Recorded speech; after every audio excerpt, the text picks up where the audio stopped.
Madhava Kunja Vihari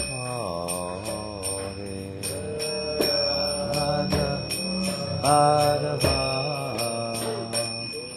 Kunja Vihari Gopijana Ballabha Girivardhari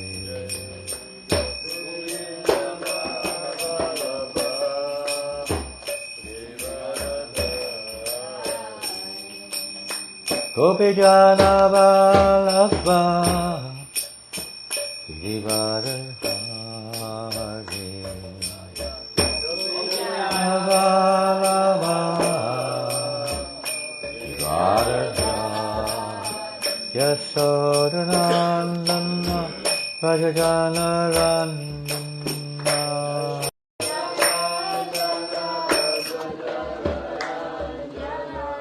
Yasodanandana Rajajana Randana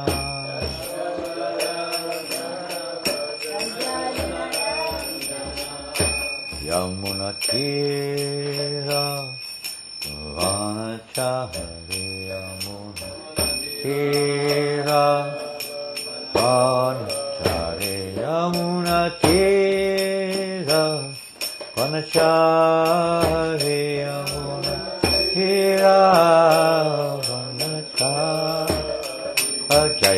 Radha Madhava Kunja Vihari Radha Madhava Jaya Radha Madhava Kunja Vihari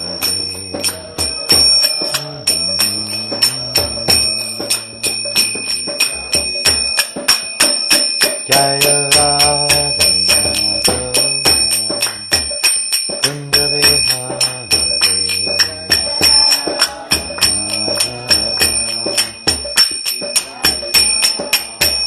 Jaya Radha Madhava Kunja Vihari Madhava Kunja Vihari Jaya Radha Madhava Kunja Vihari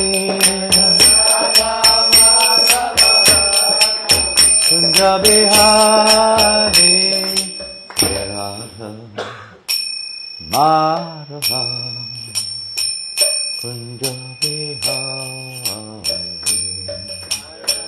Radha Madhava Kunja Vihari Srila Prabhupada ki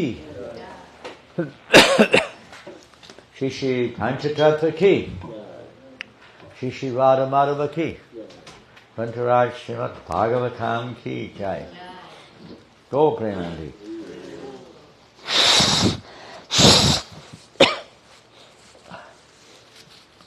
All glories to the assembled devotees. All glories to Sri Guru and Grand, all glories to Srila Prabhupada. Namo Vishnu Padaya Krishna Prishtaya Bhutale Srimate Bhakti Vedanta Swami Niti Namane Namaste Saraswati Deve Gauravani Pacharine Nevasesha Sunyavadi Pastichade Shatarine.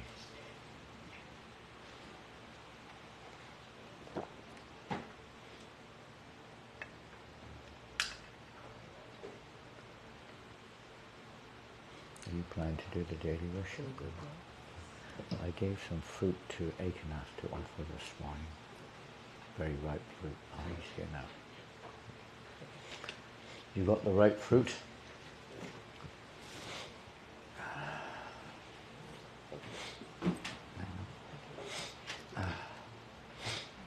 Om Namo Bhagavate Vasudevaya. Om Namo Bhagavate Vasudevaya. Om Namo Bhagavate Vasudevaya.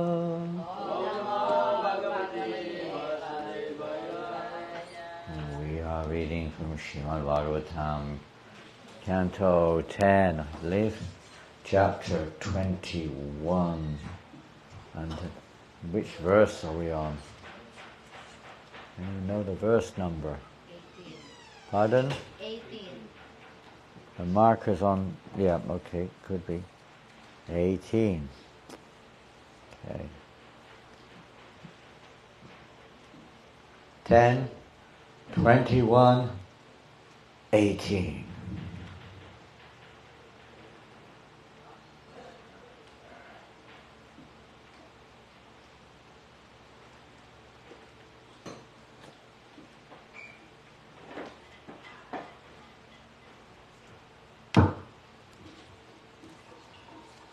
Please repeat.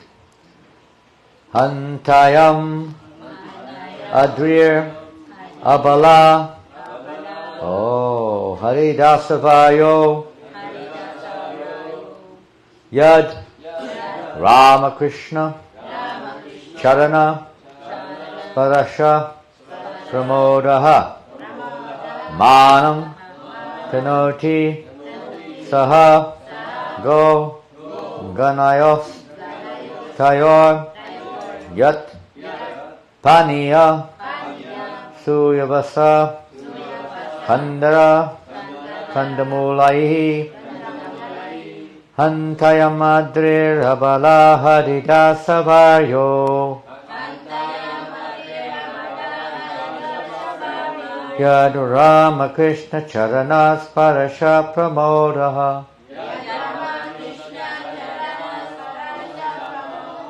Manang Tanoti Sahago Ganayos Tayoyat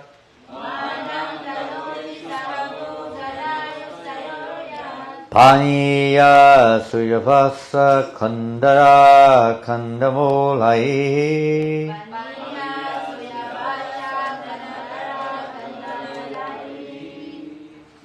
Although the Sanskrit verse may not be so very well known, but there is one line here which is extremely well known, one couplet.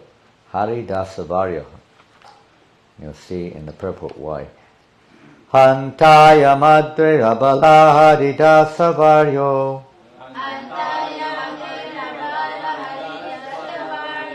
Yad Ramakrishna charana sparasha pramodaha.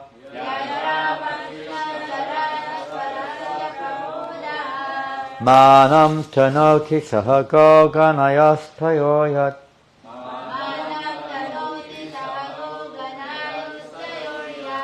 Paniya suya vasa kandara kandamulai. Hantaya madre abala haridasavaryo. Yad Ramakrishna charana sparasha pramoda.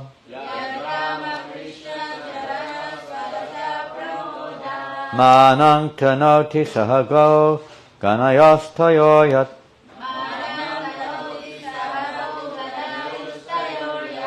Paniya suya vasakandara kandamulai. Hantaya madre abala haridasavaryo. Yad Ramakrishna charana sparasha pramodaha.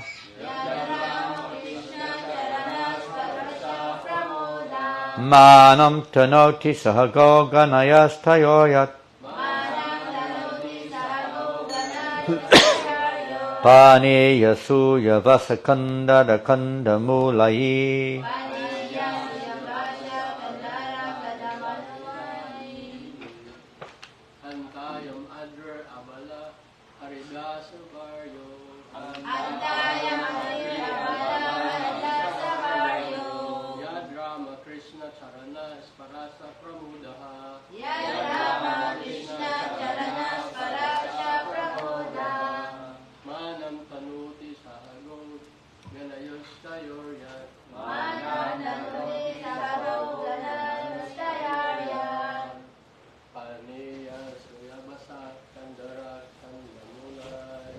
Can you go up and bring down my computer, please? Okay. In my room. It's open. Okay.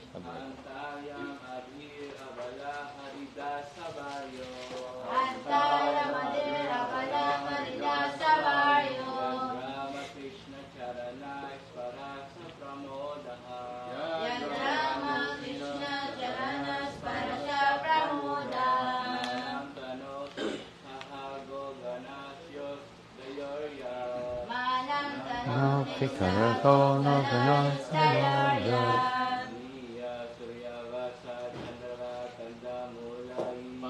Paniya surya vasa kandara kanda mulai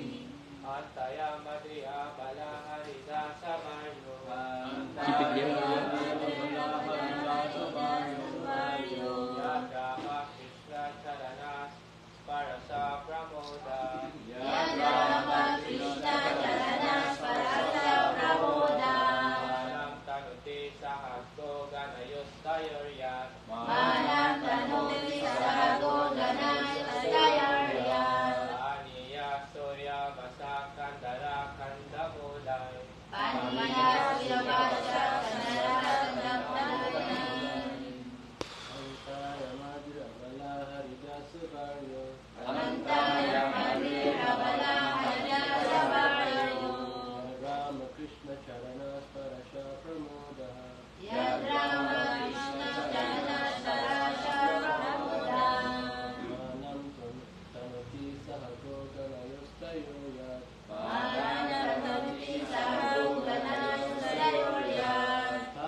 Anyone else like to chant?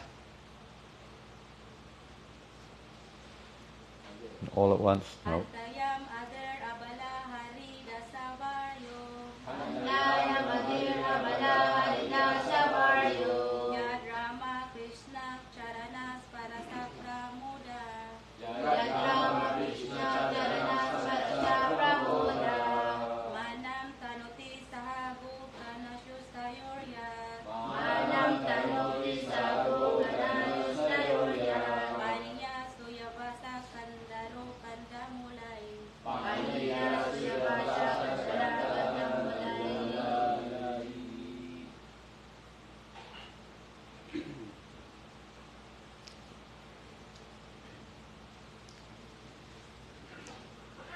Hare Krishna.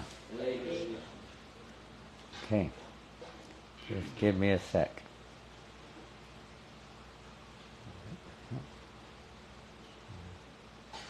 Screen. 1, 2.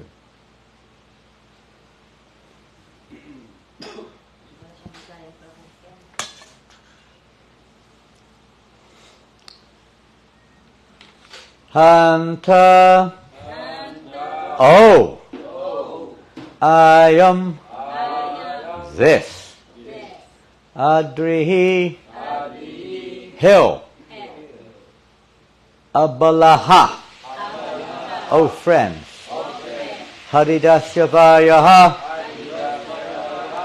These 3 words are very famous, huh? The best among the servants of the Lord. Yat, because Ramakrishna Charana of the lotus feet of Lord Krishna and Balaram. Barasha, by the touch. Pramodaha, jubilant. Manam, respect. Tanoti, offers. It's on the board, is it? Saha. With. Go Gunayoho. The cows, calves, and cowherd boys. Tayoho. To them. Sri Krishna Baram. Yat. Because. Paniya.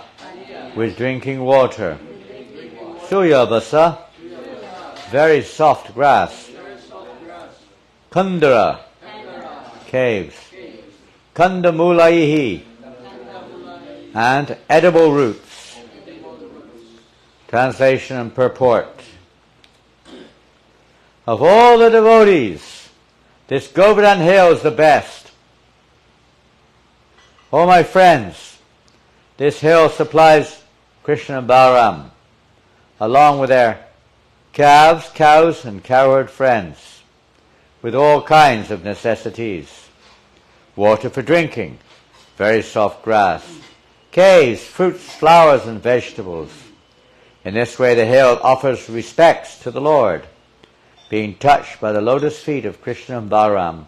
Govardhan hill appears very jubilant. Report. This translation is quoted from Srila Prabhupada's Chaitanya Charitamrita, Madhya Lila, 1834.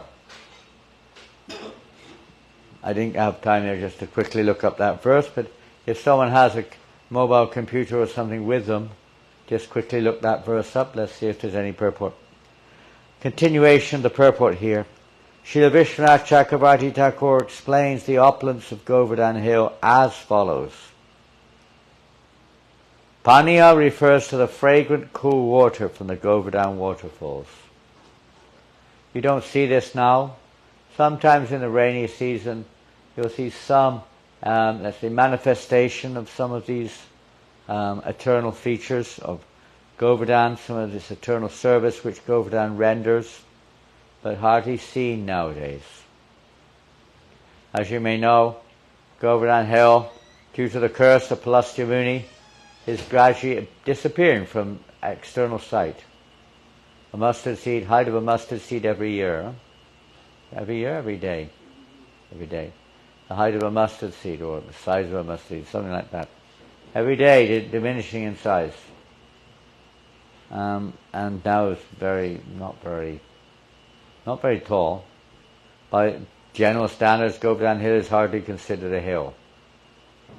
At its maximum height is only about 70 foot high. Not very high.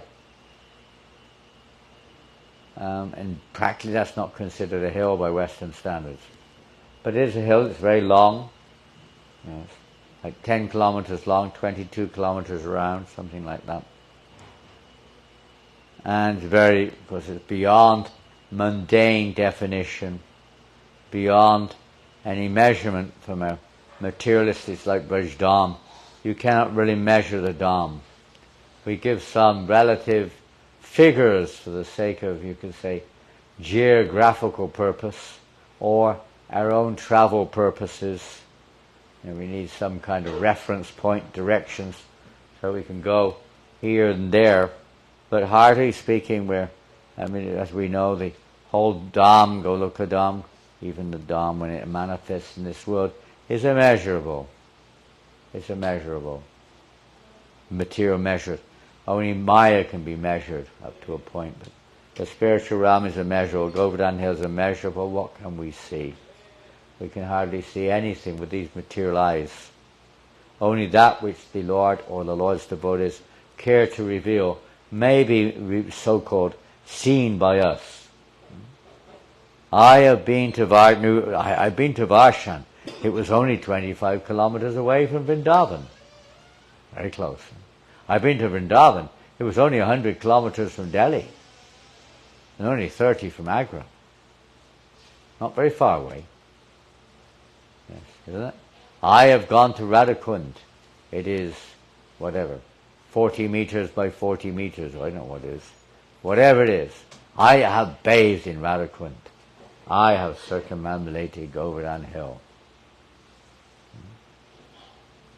We may say like this, and in one sense you can say Okay. At least it reminds us of Braj, and it reminds us of Govardhan and Radhakund and the pastimes of Krishna therein. But what we really experience, or what we've really been, where we've been, etc., that will depend on our consciousness. It's not anyone can go to Vrindavan. Even the tax collectors go there. The Muslims also went there. Mundane persons go there, but they don't. It's like the Prabhupada gives the example of the moon. Huh? They've gone to the moon. Huh? They flew to the moon. The Prabhupada said they never really, even if they appeared to have gone to what appears to us to be the moon, they didn't really enter the moon.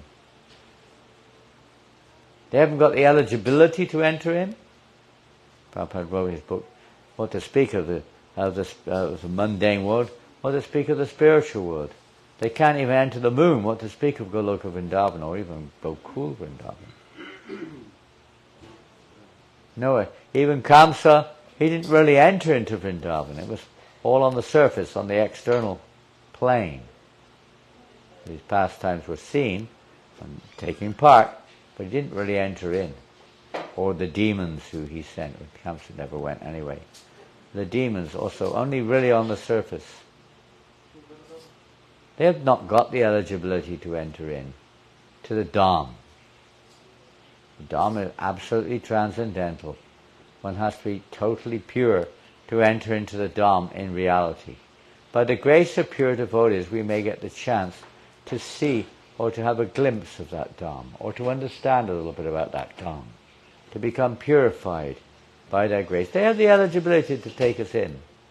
Just like it is a very, very important person. You can't just walk into their office. You have to, somebody who's very close to them, they can take you in.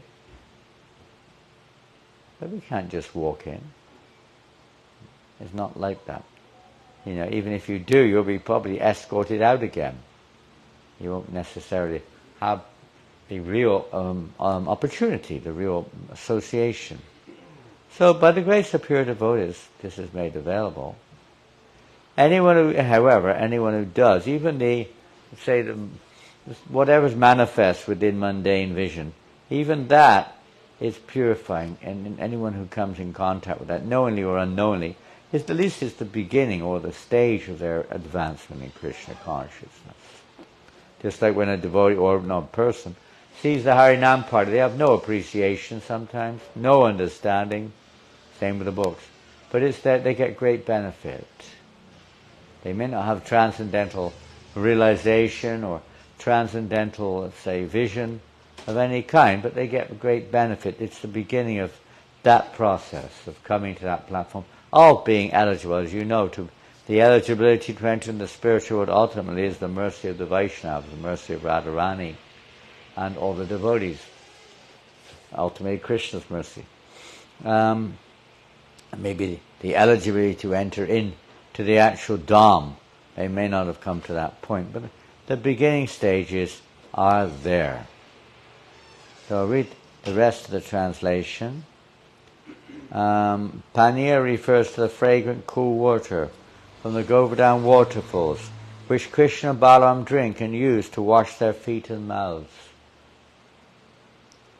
It's like the devotees, they're preparing various ingredients, various preparations for the Lord's pleasure. The Abhishek, they're preparing nice fragrant waters and other ingredients to bathe the Lord. Why? For His pleasure. Govardhan Hill is the personification of this principle. Everything for the pleasure of Krishna. Govardhan wants to provide all the things that Krishna likes. That's why Haridasa Varya, the greatest devotee. We'll talk more about that in a minute. It's an interesting topic. But in this principle, showing what devotional service means. It means to whatever we've got. We may not be able to, obviously, we're not Govardhan Hill. We're not able to provide that exactly, although we can take ingredients and provide it from other sources. But we have our own talents, we have our own abilities, we have our own body and what have you. And we try to offer that to Krishna. Govardhan also offers other beverages such as honey, mango juice, and pila juice. In one sense, it's the same thing. We're offering the Lord these various items for their pleasure. We may buy them from the market or grow them in the field, but we offer them to Krishna, right? We try to offer the best. Sometimes we offer the worst. The cheapest thing we can get. Right? If that's all we can afford, if that's all we've got, so be it. We offer everything to Krishna. But we try to offer the best that we can. We want to offer everything. But certainly we should try to offer the best. Not that we have the best and we offer Krishna the worst. Or the least. We try to offer the best to Krishna. Prabhupada would mention this again and again and again. Even when it came to, let's say, opulences of various kinds. Materialistic people cannot appreciate or understand these things. Even we as aspiring devotees sometimes cannot. Why the best, car, the best of everything, facilities, why you are supposed to be monks, you're living in a palace. Just listening to lecture, Prabhupada said, we have 100 palaces all over the world, referring to his temples, and people are envious. They are sometimes very envious. They see us living in the Fisher Mansion, for instance, in Detroit. Many people became envious in LA. Temple there. I tell people, not so much nowadays. Times have changed and what have you. But initially they were quite envious. Or see devotees driving. What type of car is your Food for Life car? Food for Life fan, was it? What? Huh? Hino? Hino. Yes. When they see you driving your Hino, people become very envious, right? Not really. Driving around in this opulent van. Only the richest people in the Philippines have such vehicles. Isn't it? I don't know if anyone become envious of that. But sometimes they do, Those are driving in big cars or whatever. Eating opulently. But the best of everything should be offered to Krishna. It's not that we are driving. We're on behalf of Krishna. This car is Krishna's, used in Krishna's service. Thus the grass is used for feeding the transcendental herds. Govardhan also has grass that is fragrant, soft and conducive to the strong growth of cows and increased production of milk. All this is for the pleasure of Krishna. So the cows can give the best milk for Krishna's pleasure. Now we don't see that. Hardly there's any grass on Govardhan Hill, you see. Rocks and thorns. A little bit of grass, but very dry grass. Now it doesn't sound very opulent, to say the least, compared to, let's say, hills even here in the Philippines. But especially you go to countries in the West, some parts of the West, the grass is so opulent.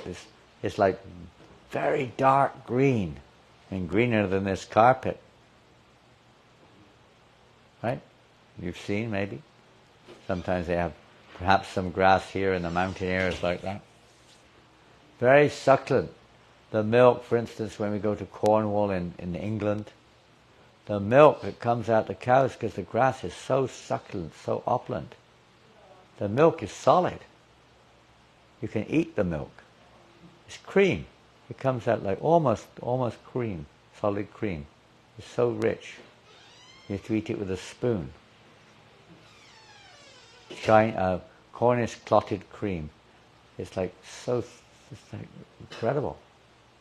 Rich. The grass is so rich in whatever grass is, whatever it's got. I'm not a biologist, but whatever it is, it's very rich.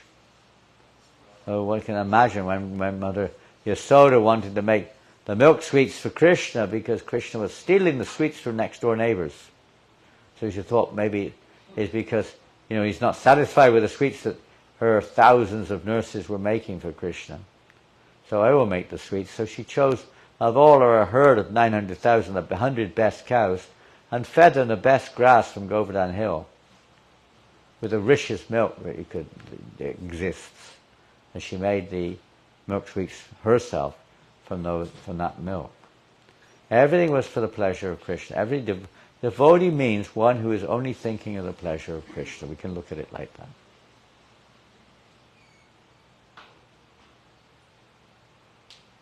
So it's a very big subject matter. We won't go down that channel anymore, particularly. But let's see. Suyavasa indicates durva grass used to make the religious offerings of Arghya. Thus this grass, we missed the line so it went backwards. Thus this grass is used for feeding the transcendental herds. Also not just to make milk sweets, but Krishna loves the cows so much, he wants to see they get the best of the best. The best grass, the best everything. Of course we don't generally eat grass, and hopefully we don't smoke it either. But, as I mentioned the other day, one of the devotees on Harinam Sankirtan in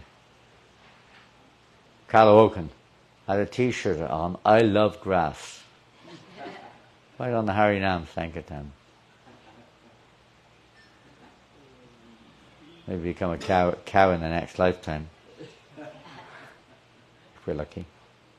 But the other type of grass, the ones that, for us, if you say, breakfast is ready, I've got the best grass that you can get for breakfast. Here you go. How would you feel? Wouldn't be very satisfied, would you? Plate of grass. Even if you fry it, you probably still won't be satisfied. Right? Can you imagine? And if you give a cow, they might eat it, but, noodles and pasta and fried pakoras and things. It might eat it, but it's not the same, Not very attractive for a cow. No, they want succulent grass. So, bring pleasure. Krishna likes to bring pleasure to everyone, and we should like to bring pleasure to Krishna. So you give that, according to that person's conditioning, you give what pleases them. So ultimately, Govardhan is here, according to its position. It's not cooking gulab jamuns, it's not cooking sweet rice and kheer, but it's offering the most wonderful things according to its position.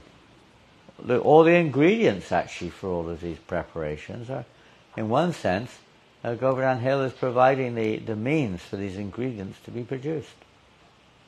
Right? Many other things too, some of them are not mentioned here. Let's carry on.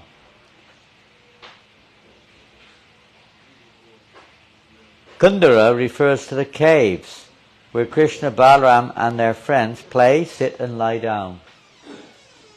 These caves give pleasure when the weather is too hot or too cold.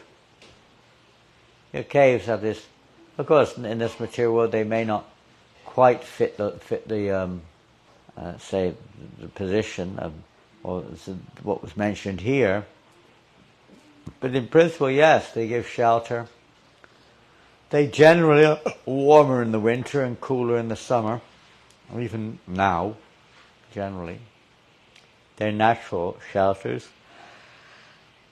Occasionally people don't go into the caves for living so much nowadays, for whatever reason. Not so comfortable, you could say. Some people live in caves. They used to call them cavemen. Huh? Were you a caveman, Ekanath Prabhu? Did you live in caves?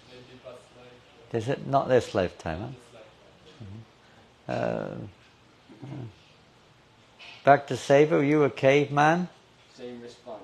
Huh? Same response. Maybe in the past life. Same maybe in the last lifetime. Huh? Did people live in caves in this country? You were a caveman? No, my godbrother in Africa, he lives in caves. He does or did? He still does. Still does. Where? South Africa? Cape Town. Oh, and in Cape Town, he lives in a cave. There's caves around there. Far out. Huh? He lives there. He lives in a cave. So there's still some people who are living in caves. He's a caveman. But not so much. Maybe for fun sometimes people stay in a cave. They go holiday to the beach or something. There's a cave, they stay overnight in the cave. People like caves in a sense, they're mysterious. We have a cave at New Mayapur. There's a cave. There's a few caves around New Mayapur. Kind of mysterious things. Even for Krishna and Balaram and the cowboys, they can be quite mysterious, not just for pleasure, but for mystery also. Dark, deep, intriguing, huh? Where are they going? They can be dangerous also. Anyway, Govardhan provides them all. But they're not like mundane caves exactly. I mean, there's something in common. But they're, full of wonderful jewels and all kinds of decorations. And they're not like black, dirty, dungy, scary. No, maybe if they want to be scared, then Govardhan will provide some scary parts too. If they want to have the excitement of being scared. That's also there. Everything's in the spiritual world. Otherwise it won't exist in this world. Fear is also there, but that fear is blissful. We can't perhaps relate to blissful fear. Krishna's fear of Radharani not coming back, or Krishna not coming back from Radharani is there. So many, and maybe when they go into the deep dark caves, maybe they feel a fear, or entering into some Talavan forest or whatever it may be. Something's there. So the caves give pleasure when the weather is too hot, too cold. I mean, in the material world, it's a relief more than a pleasure. When it's too hot, you're suffering. You want relief, isn't it? Sometimes it's hard in this country to sleep. One of the reasons is it's too hot. And you can't get the right balance. We were staying in a hotel night before last night. Too cold, the aircon, too hot without it. There's no windows. Too cold if you don't put the blanket on. Too hot if you put it on. Huh? Isn't it? You don't know what to do, It's like you're stuck in between. You can't get one or the other, You put the fan on and it's too windy, you can't take it. The material world, you're always adjusting, constantly adjusting to try to get a comfort. There's no comfort, no matter what you do. It's not really pleasure, it's just trying to avoid an uncomfortable situation. And if you find something which seems pleasurable, you think that, which is, what a relief. You think that's pleasure, But it's not real pleasure. And it's not like that in the spiritual world. Everything is full of pleasure. Cold, hot, cold. Even the snow, Prabhupada said, the snow in the spiritual world is ecstatic. They have snow. Can't imagine. But it's blissful snow. And if it's cold, it's blissful cold. It's fulfilling the desires. When it's freezing cold, we have to work so hard to survive. Totally unnatural. There's a city in Russia somewhere, I think it's minus 60 degrees centigrade. People are living there. You can't imagine what. You can't breathe. You cannot breathe. It's a special thing to breathe. You breathe, it freezes. Haribol. Wow. Hare Krishna. The air is so cold, it literally freezes, If any snot coming out the nose, it immediately turns to ice.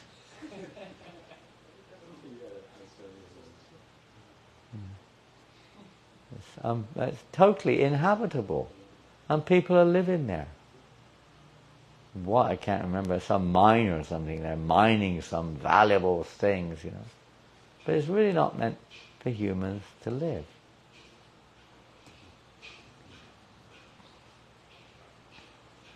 The caves give pleasure. We read that. Govardhan also features soft roots for eating, jewels for ornamenting the body. Yes, there are jewels in the spiritual world. Many of them are, at least to some degree, are found nowadays also. Why diamonds? People, why they have value? What is it? Of course, they're used sometimes for special scientific reasons also. But in principle, what's the point of a diamond? What's it mean? Why so much attention? Why value is given? It was a relative thing. We exchange money and so on. It's used, but otherwise, why? Why is it given? Why are jewels given so much value? Why is gold given so much value? Why gold? What's special about it? It does. It has some potency. It's not just a metal. Everything has some potency. Gold definitely does. It's got, even in the spiritual world, gold is held as an opulence. Krishna's palaces are made of gold, diamonds, jewels,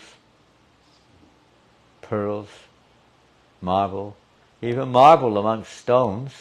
I'm not talking of valuable stones particularly here, but in general building stones, marble is considered to be opulent. If you have a house made of marble, it's considered very opulent. Granite, they're considered very opulent. Why? Because that's there in the spiritual world also.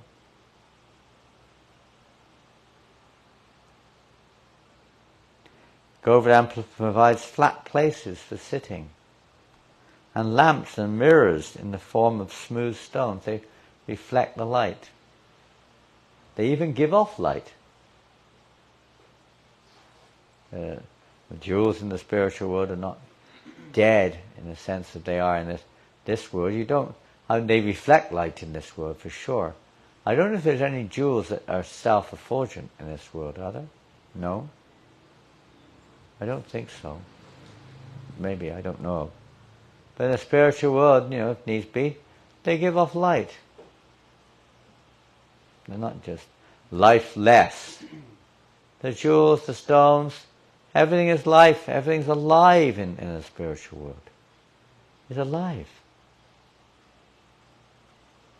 In this world, a living entity can utilize it and bring out qualities and so on from that mineral or that item. But in of itself, it's just dead. Does nothing. Maybe interacts with other similar, let's say, matter and forms in different ways, as material nature works things like that to form different materials or create different soils and so on and so forth, different colors, different fragrances.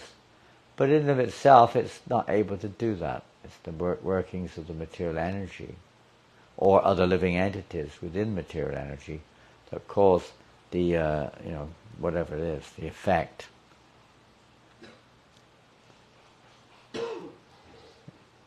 Provides mirrors in the form of smooth stones, glistening water, and other natural substances.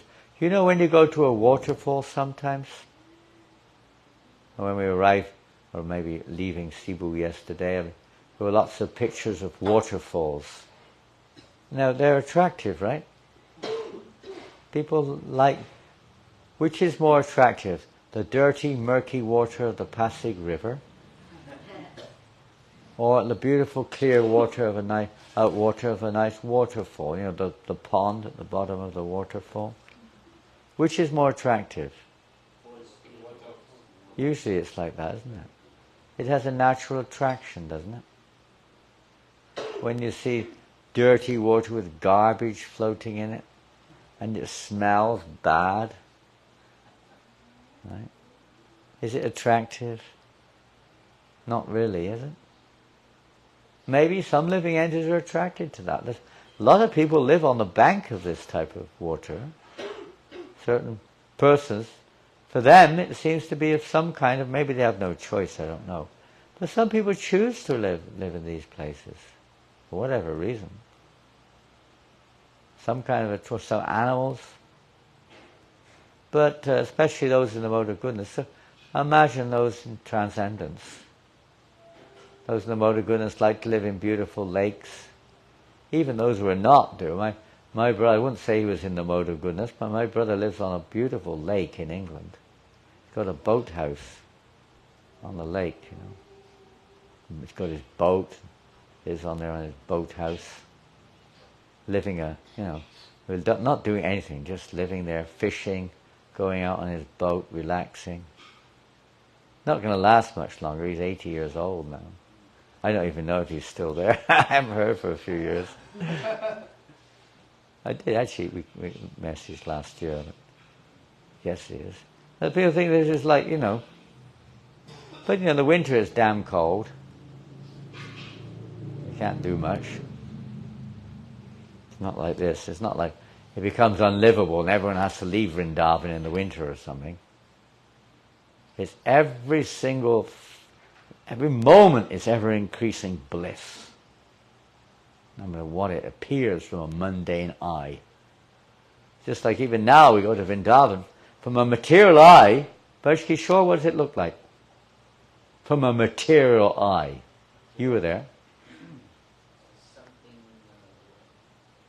Material eye, not a devotee eye, a material eye. Yeah, sometimes in some places dirty. Dirty place, dusty, noisy, flat, crowded. What else? Smelly, annoying, the monkeys.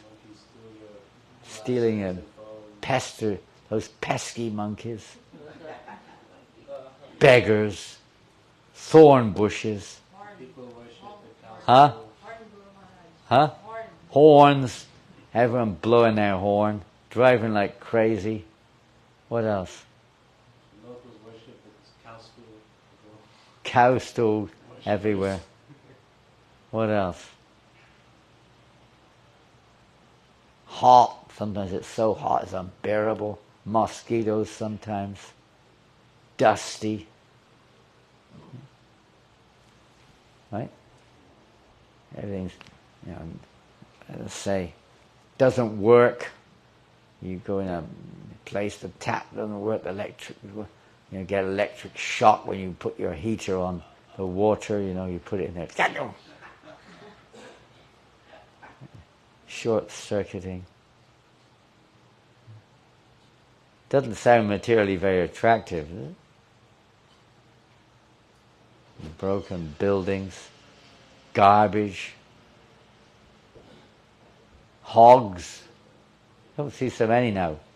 You're walking down the street and there's a hog in the drain, it comes out, it shakes it all over you, get sprayed with hog, water the hog.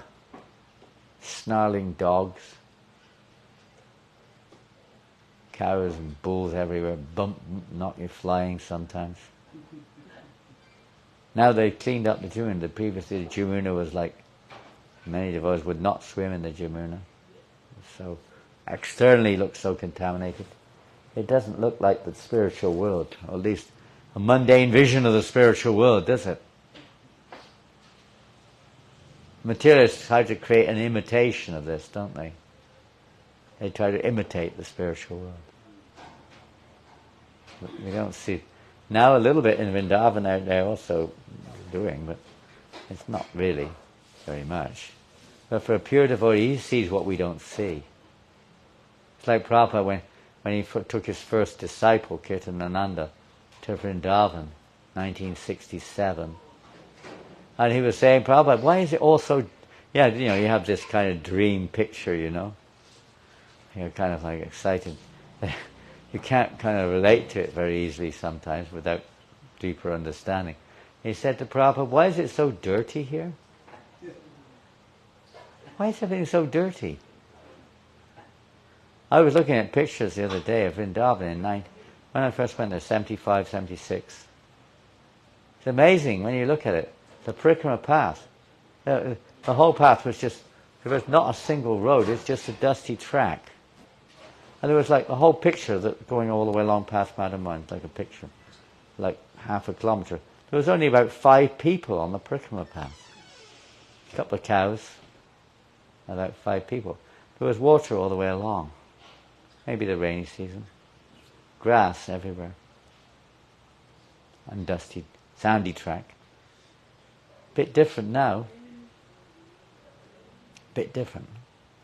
Hard road, rough road, lorries, buses, motorbikes going 100 kilometers an hour. Thousands of people pushing and shoving. Right? So crowded. Honk, honk. Honk, honk. It was so quiet then. Well, you walk to the Krishna Balaram Mandir, we were staying in an ashram called the Fogel Ashram.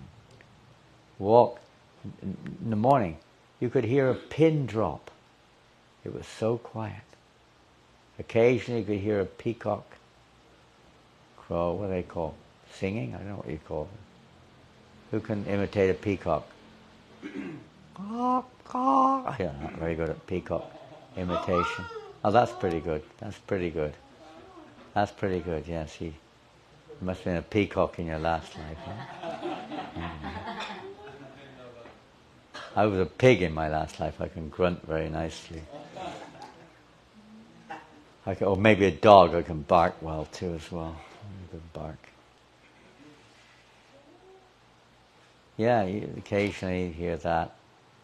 No cars at all. You wouldn't see a car, or what to speak of a bus. Maybe 9:30, the first car would manifest, a taxi from somewhere. Nobody had a car, only taxis, a few there. Only bicycle rickshaws, no motorized ones. Materially a different world, huh? Can't imagine. So quiet. Even the kunds we would swim in, everything was quite relatively clean in one sense, although broken down. But still, from an American point of view, it looks dusty and dirty. And why is it so dirty? Prabhupada said, because your heart is so dirty. You are seeing it dirty because of your dirty heart. We cannot see. We go to Radhakund, what do we see? And we're not going to get into that. That's a whole subject matter. You can read Bhakti Siddhanta Maharaj's comments on Radhakund and what it means to bathe in Radhakund. We have no eligibility whatsoever. None. The first thing is you have to have zero sex desire. That's the first thing. Anyone with an iota of sex desire is not eligible to bathe in Radhakund. Any material desire, you're not eligible to bathe in Radhakund.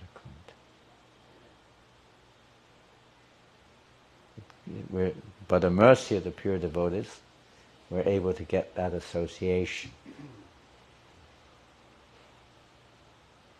And it depends how we relate to the Dham, how we relate to the Kund, how we relate to Govardhan. The same thing in a neutral stage of devotional service, how we relate to Krishna's pastimes, whether we're averse or whether we're affectionate towards it in the right way. Affectionate means with no desire to enjoy at all for myself. If we're thinking, I can enjoy here, this is for my pleasure, we're not qualified. Quite a tall order. The whole process is to prepare us to become eligible to enter into the spiritual world. Eligible to actually reside at Govardhan. Eligible to bathe in Radhakund. Eligible to associate with the residents of the Dham. It's not a geographical thing. Oh, I lived in the village in Vrindavan. Yeah, hopefully it's purifying us. Hopefully. Depending on how we look at it. If we look at the Dham as a place where I can, they've got really nice accommodation now in Vrindavan. Better than what I've got here. You go to MVT or some other similar ashram. Oh, it's like Jagadananda Prabhu, when he goes there, you don't believe. He stays in his 5-star hotel. This is what he's doing there, right? When you go there, you stay in a 5-star hotel. Right? He's eating all the most opulent food in Vrindavan. No, he stays with the Brij buses right there in Govinda Kund. Right there with him, eating very simply. Nice. It gives us you get a little glimpse when you live like that. It's not that we're on that level, but we get a little glimpse. And that little glimpse is very, like a magnet, it attracts our heart. Attractive. Let go of, the demands of the senses.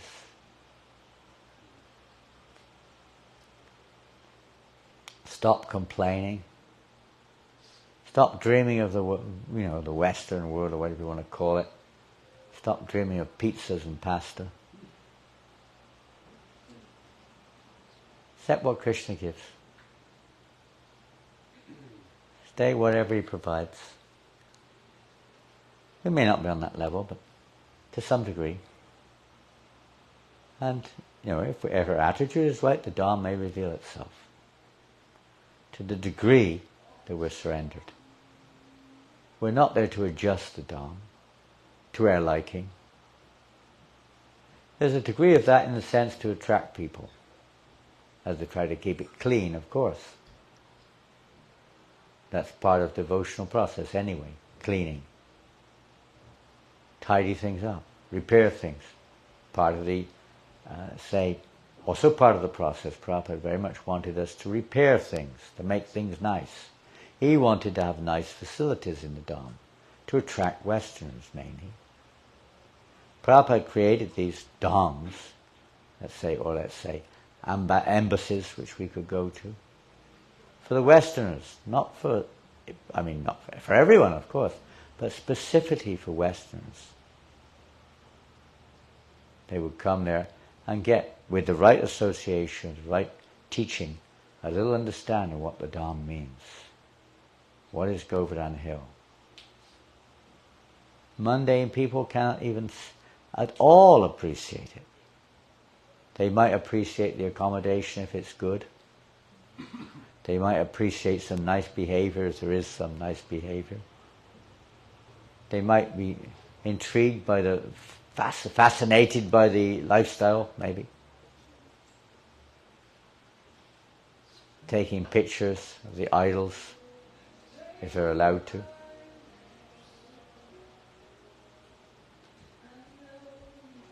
They might be attracted by the music. Yeah, I guess people in Manila are attracted by this music.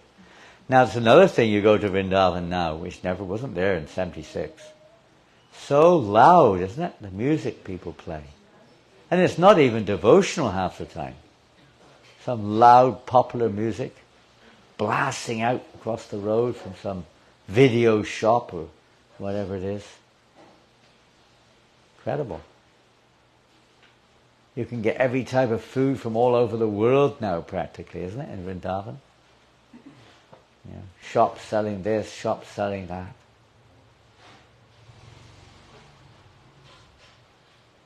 Temples are so crowded you can't get in. I was looking at pictures the other day of Radha Damodar back then, temple. Nobody there, empty. There's one or two worshippers. Now you can hardly get in.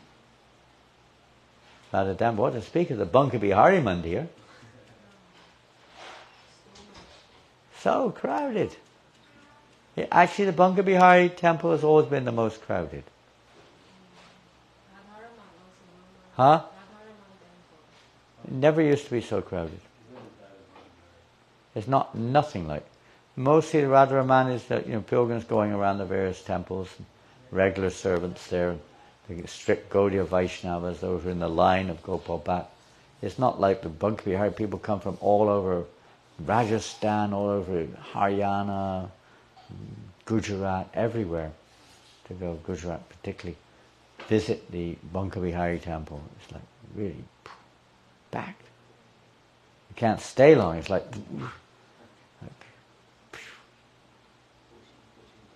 Krishna Balaram is also very busy.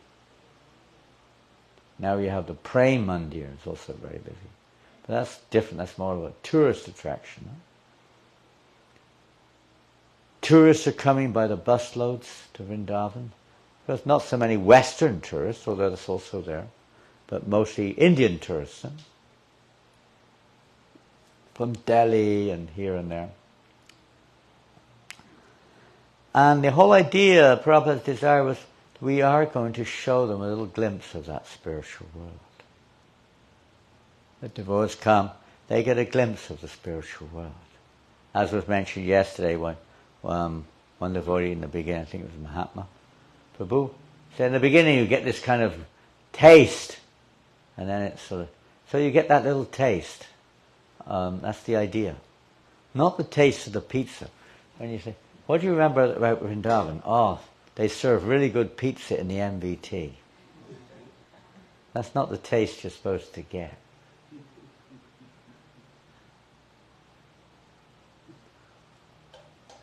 Should be a taste for the Dham, a taste for the, let's say, the devotion.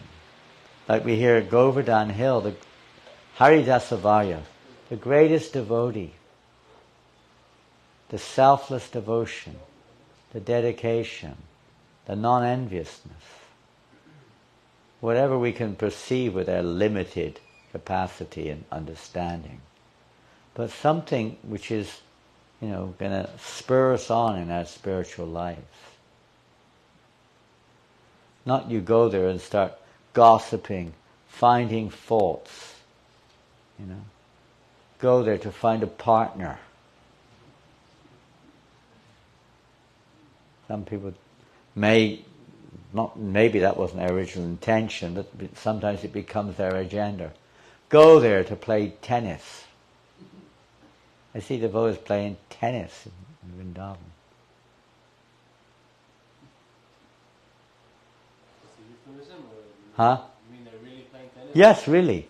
Oh, it's not a euphemism. Pardon? It's not a euphemism. No, actual playing. They've got a golf course now, if you like golf, in Vrindavan.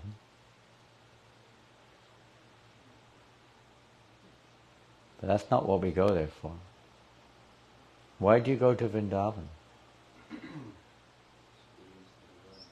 Pardon? Spiritual? Mm-hmm. It should be.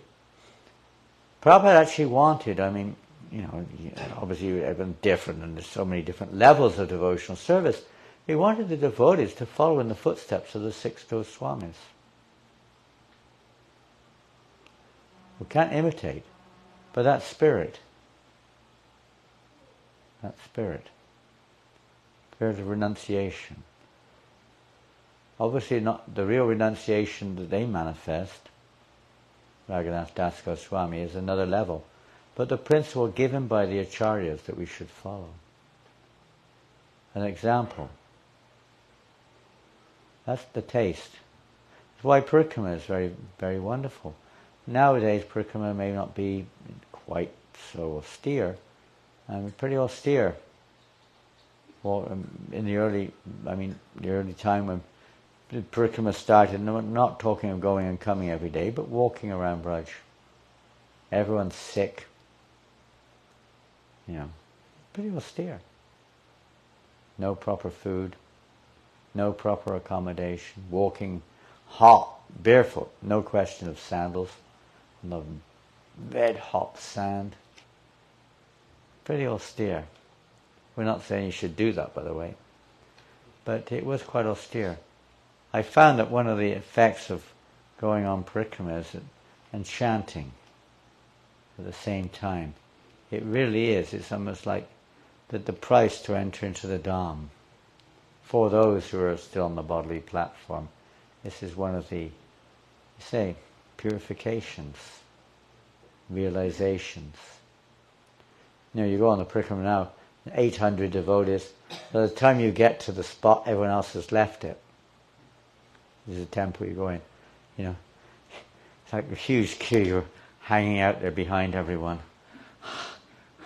They come, temple, they're all in and boom, boom, and they're out and you're at the back. And, what's this? Where are we? What's going on here? What's next? Of course, now they made it easier. The Dunda Maharaj, Bhakti Chaitanya Maharaj, they have smaller parikamas and they kind of make the facilities so everyone can be a part of it, which is good in a sense. When we enter into Dham, we have to hear from those who are in the Dham or those who are closer to the Dham, so that we can begin to appreciate and understand what's really going on here, what's really happening. Not some, pundit telling you some stories and asking for 200, 500, 1,000 pesos, rupees, right? I'll tell you any story that sounds interesting, which not necessarily authentic. We have to hear from the real Dhammasas what's going on there. You don't generally meet them. Just like we don't really appreciate or enter into the Dham, we don't really get that association. Because our heart is different, so we get reciprocal. Krishna reciprocates according to our surrender. And we have to hear from... And if we don't, then we chant the holy names constantly. Chant, chant, and read and hear from the pure devotees of the Lord. That's a wonderful thing to do. You go to the Dham, you take the Krishna book, you can read all the stories about this, that and the other. It's also nice. But in one sense, the nicest thing is to chant and try to understand how we should reciprocate with the Dham from our position, and read Krishna book or read Bhagavatam when we're there.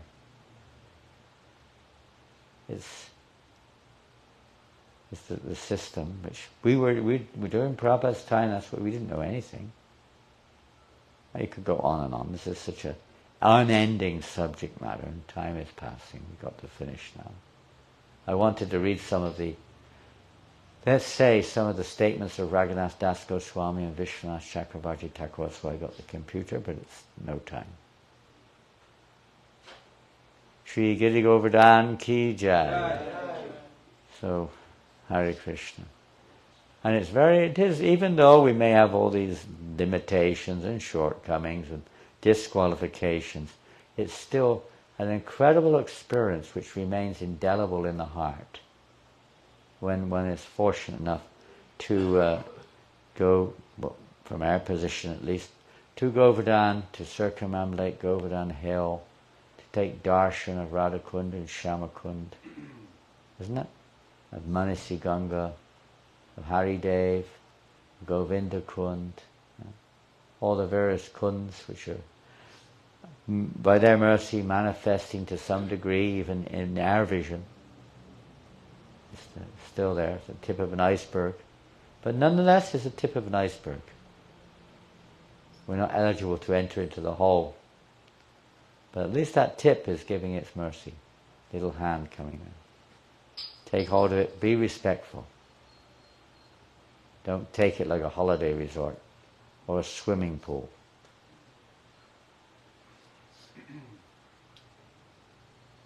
It's drops of transcendental mercy. Show all respect. Even what level they're on, the other personalities, the other entities who may be living there or visiting there, show all respect. And no place for criticizing. No place for judgment in one sense. We can see our own hearts and see how dirty they are. And pray there for the mercy of the Dham, the mercy of the Dhambhatis, the mercy of the various entities that are there, the deities, everything, for their mercy that we can become eligible to actually serve the Dham. Which means being there for the pleasure of Krishna. The Dham is Krishna's abode. where everything is perfectly adjusted for the pleasure of Krishna. The residence, everything, the hills, the trees, the rivers, the dust, everything is perfectly compatible for the pleasure of Krishna. And that's what this movement's for. This is Sankirtan. Not just an activity, it's to actually facilitate the pleasure of Krishna. Srila Prabhupada ki jai. Grantaraj Srimad Bhagavatam ki jai. Gaur Premanandi. Hare Krishna. Just for information, I watched the Live Forgive campaign last night by Sheshika Prabhu, the first session. First session was dealing with Australia, New Zealand, that side of the world. And I did give the total results, and I didn't give enough time to study it all. But the team, world team, ISKCON, world team distributed 6.7 million Bhagavad Gitas during the campaign, which is almost twice as much as the target, almost. Unfortunately, I think, but they recognized they got the scores from the Philippines, but it wasn't on the map. When they put the map up, there was 0 on the Philippines. I was very disappointed. Huh? They didn't update it. No, it's because they probably made the map before, a few days before. But they may have included in the total score. They didn't give like a list, they just gave a map with a total for Asia, a total for Africa, like that, So Philippines, during the Live Forgive campaign, did about 390 or something altogether, something like that, Bhagavad Gitas. India did, out of that 6.7 million, did 6.2 million. Wow. Everywhere else did 470,000. The whole world, 470,000 Gitas, and India was 6.2 million. Incredible, isn't it? The books going out in India is almost inconceivable. Now, that's all that's said. I don't have any further confirmation of that, but I guess there's another one up now. The second one's probably taken place by now, I'd imagine. Which will include, it won't include here, that will be Europe and America being details. In France we did about nearly 9,000 Gitas almost. Very small compared to... We were second in Europe. Only Italy did more. Only just also. And we don't count England, they do a lot more. Thousands of devotees.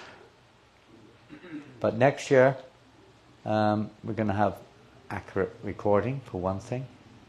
Right? Accurate recording. We're going to have more books, right? Here. More books, accurate recording, and more devotees distributing more books. Right? Right? Back to Seva? Right? Right. Right.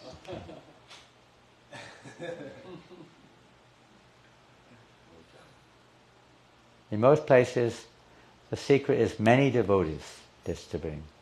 Not just 2 or 3 doing it all, but everybody, every single devotee. I don't know how many devotees there are in ISKCON Philippines. Hundreds. Including all those living here, there, and everywhere. Right? Young and old, new and whatever they are. Old devotees, new devotees, men devotees, women devotees, children devotees. Many of the books in many of the places I heard, they were saying the speciality this year was the children. The children were going out just doing tons of books.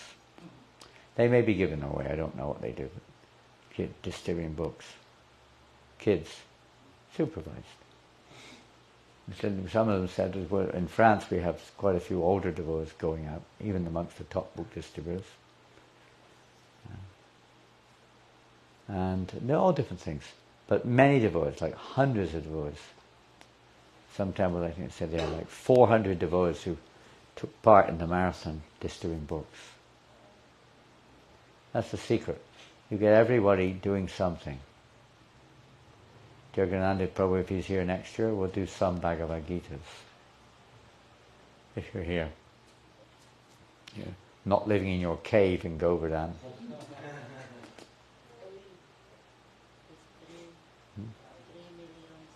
Yeah, even the Pujari. I mean, it used to be the Pujari would be the top book distributor. In Bombay, at least. They would be the world's top book distributor. Head Pujari in Bombay. They would simply sit next to the donation box. All day long, thousands of people queuing up to give donations. And every time they gave a donation, they give them a book.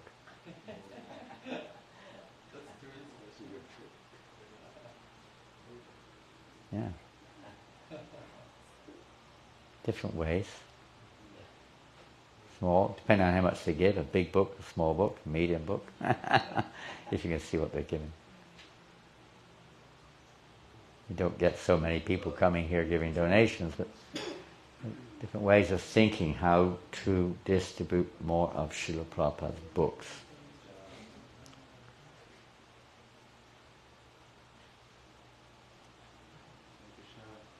I have a question about, there's this temple that's on top of Govardhan Hill.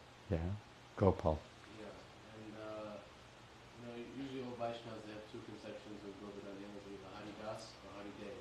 Yeah. In either case, Govardhan Hill should be respected and should not be trampled on separate time. That's my understanding of it. Well, that's the Gaudiya Vaishnava.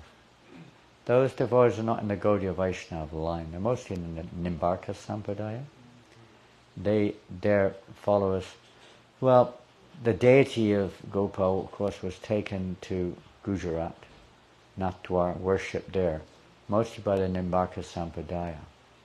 They're followers of a different line, Balabhacharya and others.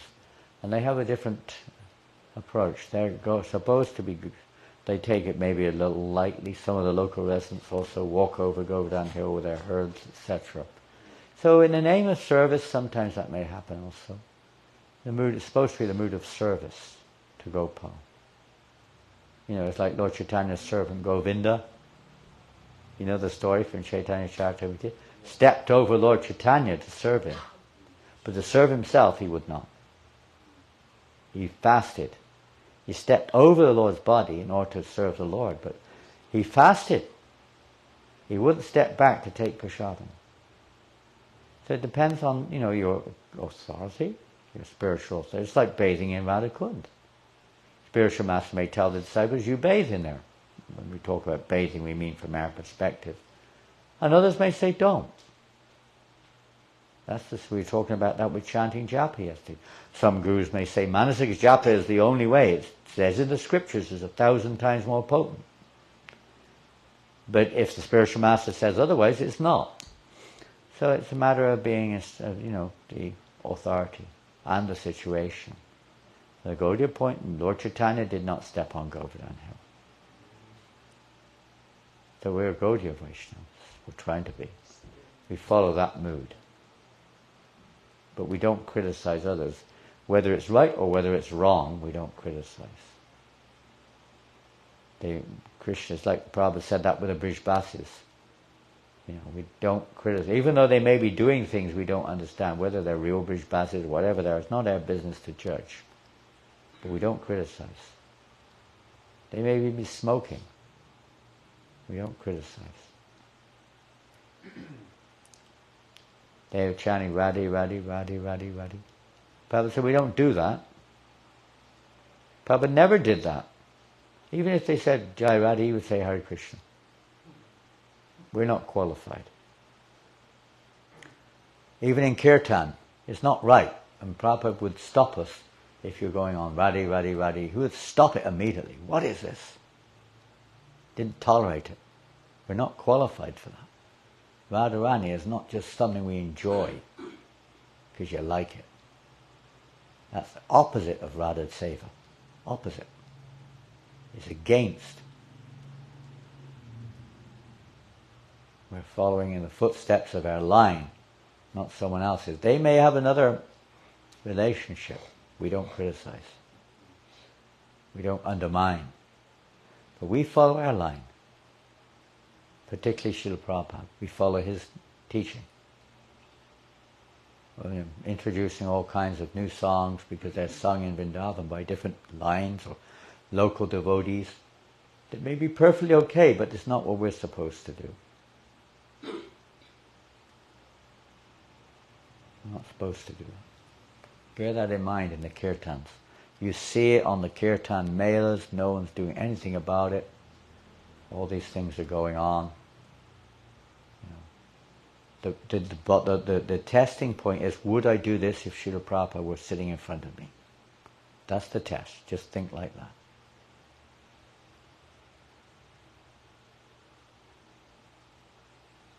Otherwise we have no eligibility to enter into the Dham.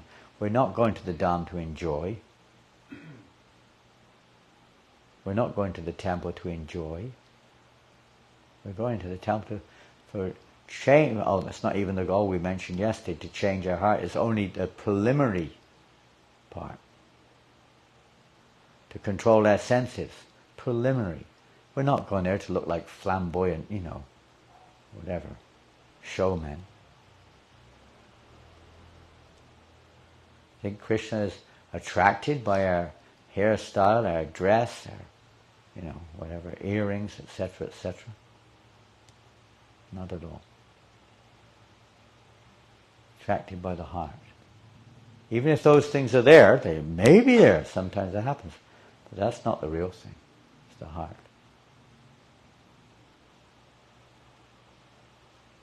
He also, when very Vijayanidhi, he also dressed very opulently. Different reasons.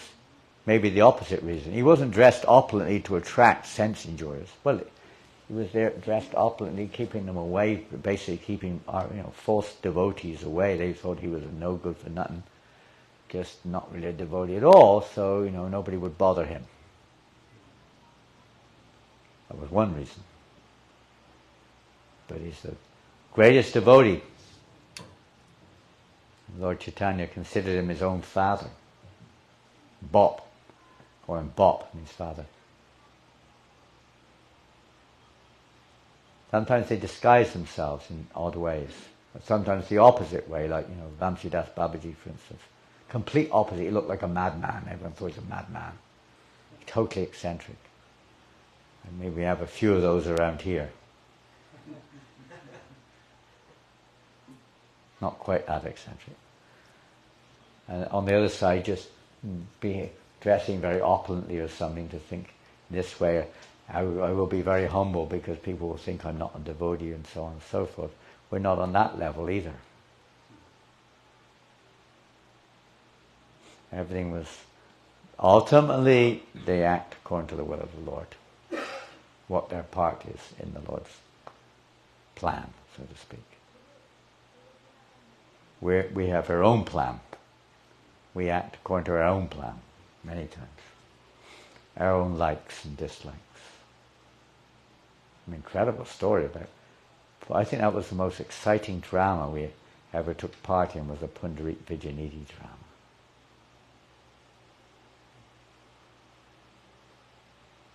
I think so. That was quite an experience. I've only done it once, but it was quite an experience. New Zealand, Auckland.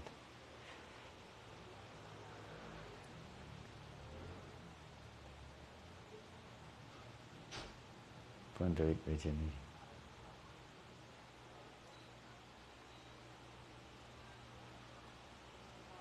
Hare Krishna. You ready? You ready to go? He's having second thoughts now, I can see that. Actually, by staying in Manila and staying here and serving Radha Madhava in the temple, or out of the temple, but serving their desire is the eligibility. Wherever we are, in Manila, preaching here, distributing books, going on Harinam, distributing prasadam, cleaning their temple, tolerating the inconveniences, putting aside I wants. I want, I want, I want. I like, I don't like. Everyone in the universe has got this mentality. Everyone. Occasionally even Lord Brahma. Occasionally even the demigods, sometimes more than others. But everyone's got it. That's why we're in this world. The eligibility to go to the spiritual world is to change the attitude, not change the place. Change of attitude. It's a big demand, isn't it? But at least we try to do on the surface to dedicate ourselves to Prabhupada's mission. And this is as good a place as any in the universe. It may not look like it, but it is. You go to Vrindavan, you may also say the same thing. Dirty, crowded, cockroaches, rats, I don't know what else. What are things you've got going on here? Mosquitoes, no proper everything should try to be improved, no doubt about that. Even from the relative point of view. But still, depending on our attitude, it's ideal in one sense. It's what we've got. Krishna knows. We try to improve it. For the devotees, not just for Krishna. Krishna wants to see his devotees also, even at our stage, at least being basically comfortable and basically treated nicely. Relationship, all these things are part of it. But from our own personal point of view, it's as good as anywhere to become eligible to go back to Godhead.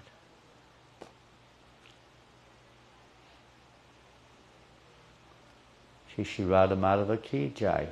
Shri Shri Panchatattva ki jai. Gaura Premanandi.